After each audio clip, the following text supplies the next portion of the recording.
What's up, Spud Nation? Welcoming Lindsey back to town. We love it. Happy she's back. Of course, y'all know the Packers are going to the Super Bowl. It is Super Bowl week. This whole show is going to be talking Super Bowl. Whether it's Packers, Steelers, doesn't matter.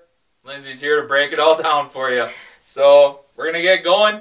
Lindsey went to Green Bay to say goodbye to the Green Bay Packers, give them a nice send-off. I want to know all about it, and I'm sure they do too. Yeah, it was super fun. It was really, really, really cold, and I wanted to be there super early. It started at 11:45. We got there at 11. Wasn't early enough, but by the time we left, it felt long enough. It was pretty neat. They had a small stage set up. They were speakers. When the guys were leaving, it was really hard to see them. They were parked between 4 coach buses, and they would kind of just skeet right on the bus. You still got to see him though, so I was like, I love you, that kind of thing. But the energy was huge. There was tons of people in costumes. There was probably like 4 different guys actually wearing Packer get up. One of them was carrying around a sign that said, I need a ticket to paradise. And there was probably like a 70-year-old man jumping around insanely yelling and screaming. There was even kids there. I saw a lot of kids. Had no clue what was going on. Parents probably just dragged them out. So who were the speakers? You said there were speakers. Did the players actually get out there and talk? No? No, they had a couple other people before we got there. But the players, no, like I said, I had heard that they were doing security right at Lambeau, so they didn't have to do it at the airport. So they went straight from the edge of the stadium into the bus. Okay. So where were you guys seated? Were you guys relatively close by? It was all standing. There was a fence around the 4 buses. We just stood up by the fence. At one point, we got to stand up on this super huge concrete block that let us see everything. About within like 10 minutes, the cops yelled at us. So we had to get down, but it was the best seat there for sure. But there was so much media there. Yeah. People trying to actually take pictures and video and interview, and it was a little hectic. Plus, like I said, it got super cold. So. How many fans do you think were there? Couple hundred. Couple hundred? Yeah. Didn't hit the thousands yet? That'll be the welcome back celebration. Nice. Well, that's going to lead us right into our next topic. Pittsburgh Steelers and the Green Bay Packers. Humongous fan bases, and both teams travel extremely well. It's all over the media right now. Packer fans, Steeler fans, they are there at the stadium just waiting to get a glimpse of their players. What do you think about that? I mean, this is going to be one of the craziest nights. This is going to be a huge game. And it's great because both teams are going to have a ton of fans there. Yeah. I think that's excellent. Now, judging off the price online, I cannot believe how many people actually go. But I'm also hearing tons of people are going just to drive down there. I found a website today that was made that had the top 5 bars that were going to be Packer bars right in Dallas around the stadium. I mean, they're making it a huge deal, and they're welcoming the fans, which I think is super nice. I've been watching some things on the news, and they are saying the hospitality down there is great. Both teams have been friendly thus far, and I don't know, I would love to be one of those people going, even just to go to a bar there, but...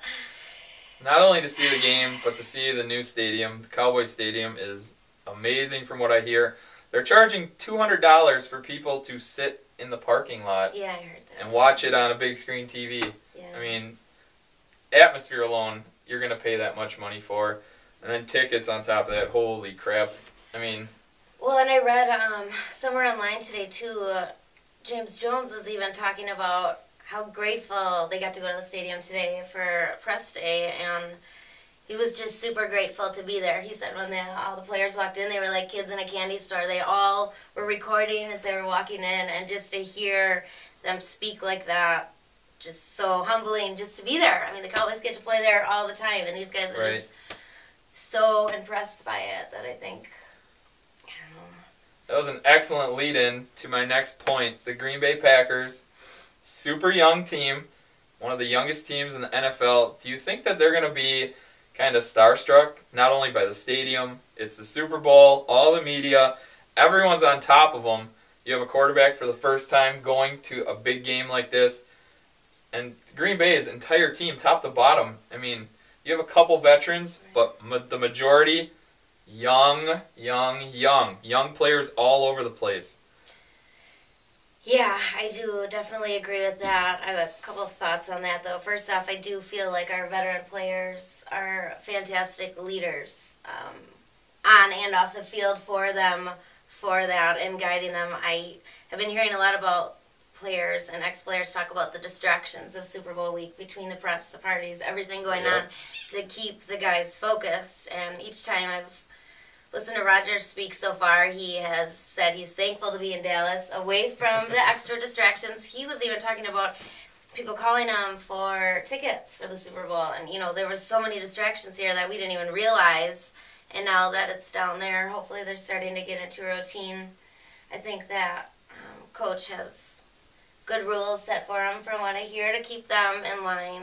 And I feel like our players, young or not, like I said before, are so grateful for the experience that I can't see any of them screwing that up by being distracted. Starts from the top. Coach McCarthy has done a phenomenal job. This coming from a person who's not a real Packer fan. I mean, I've watched him. I've heard everything he's saying. He's saying all the right things. He's giving them the right amount of days off. Let them get their tickets handed out to family. Get them out of their hands so that distraction is over. Yeah. You gotta respect a guy who's doing that. I mean, he's taking the reins of a young team and turning them into like a veteran acting team, I guess. And Aaron Rodgers, he continues to impress. I know. This guy, he does nothing wrong. From the day he was drafted till the day he got his first start, all the way to the Super Bowl, this guy has done nothing but impress, say the right things, and obviously played extremely well on the field. So kudos to the Packers and the way they're acting and handling all this pressure.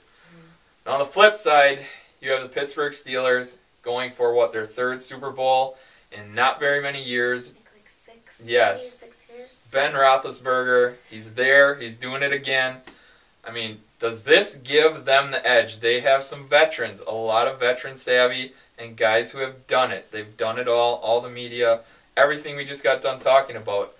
Do the Steelers have the edge in this game just because they've been there?